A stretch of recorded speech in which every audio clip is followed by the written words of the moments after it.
হৈছে তেওঁলোকক বুজোৱা হৈছে বা সামাজিকভাৱে তেওঁলোকক কঠোৰ বাৰ্তা দিয়া হৈছে, কিন্তু তেওঁলোকে আচলতে না সামাজিক বাৰ্তাক ভয় কৰি আছে না ঘৰে ঘৰে যোৱাত ভয় কৰি আছে।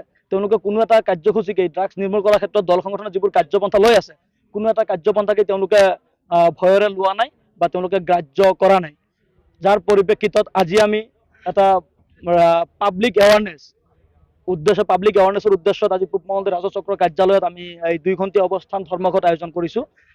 আমাৰ এই ধৰ্মঘটৰ উদ্দেশ্য হৈছে যে আমি প্ৰশাসনক সম্পূৰ্ণৰূপে প্ৰশাসনে যিটো ড্ৰাগছ ফ্ৰী কৰিবলৈ যিটো ড্ৰাইভ চলাই আছে, ড্ৰাগছটো বন্ধ কৰিবলৈ যিটো ড্ৰাইভ চলাই আছে, সেই ড্ৰাইভত আমাৰ সম্পূৰ্ণৰূপে সহযোগ আছে আৰু এয়া বন্ধ হ'ব লাগে, পাব্লিক সচেতন হ'ব লাগে। তাৰ উদ্দেশ্যে আমি এই বিষয়টোক অকণমান ৰাইজৰ মাজলৈ নিবলৈ প্ৰশাসনৰ দৃষ্টি আকৰ্ষণ কৰিবলৈ আজি আমি এই অৱস্থান ধৰ্মঘটৰ আয়োজন কৰিছোঁ।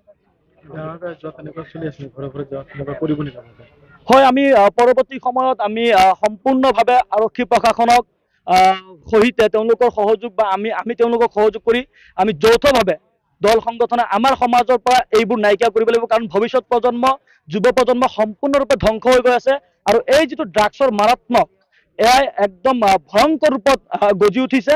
আমাৰ সমাজ ব্যৱস্থা সম্পূৰ্ণৰূপে ব্যাকুল হৈ পৰিছে, ব্যৰ্থ হৈ পৰিছে ড্ৰাগছৰ। এই যে আপোনালোকে প্ৰতিবাদী কৰি আছে বা চৰকাৰে বা প্ৰশাসনেও গুৰুত্ব দিছে ড্ৰাগছটো বন্ধ হ'ব লাগে, তাৰ পিছতো যে প্ৰচলিত হৈ আছে, ইয়াৰ আৰু কি আছে?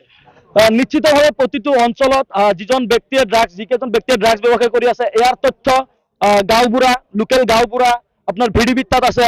তেওঁলোকে আমি কিছুমান যিটো চ'ৰ্চ পাইছোঁ, তেওঁলোকে এই তথ্যসমূহ থানাত উপযুক্তভাৱে তেওঁলোকে জনোৱা নাই। আৰু কিছুমান তথ্য আমাৰ এনেকুৱাও আছে যে গাঁওবুঢ়া বা ভিডিবি ছেক্ৰেটাৰীসকলে এই ড্ৰাগছ ব্যৱসায়ীৰ লগত কোনোবা ক্ষেত্ৰত তেওঁলোকে জড়িত হৈ আছে, যাৰ ফলত আৰক্ষী প্ৰশাসনসকল অলপ দূৰত আছে, তেওঁলোকে তথ্যখিনি গম পোৱা নাই।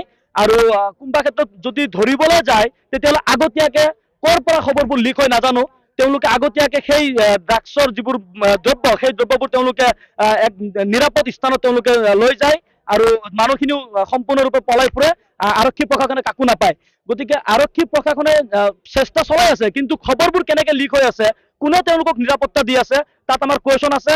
আৰু তাতে এটা ফেয়াৰ ইনকুৱাৰী এডমিনিষ্ট্ৰেশ্যনে, পুলিচে কণ্ডাক্ট কৰিব লাগে যে কোনসকল ব্যক্তিয়ে খবৰটো লিক কৰি আছে, কোনসকল ব্যক্তিয়ে অকল ড্ৰাগছ ব্যৱসায়কাৰী নহয়, তেওঁলোকৰ এটা নেটৱৰ্ক আছে, কোনে কোনে তেওঁলোকক নিৰাপত্তা দি আছে, কোনে কোনে আৰক্ষী প্ৰশাসনৰ পৰা বচাই আছে, সেই ব্যক্তিসকলক আগতে আৰক্ষীয়ে চিনাক্ত কৰি উপযুক্ত আইনী ব্যৱস্থা দিয়ক।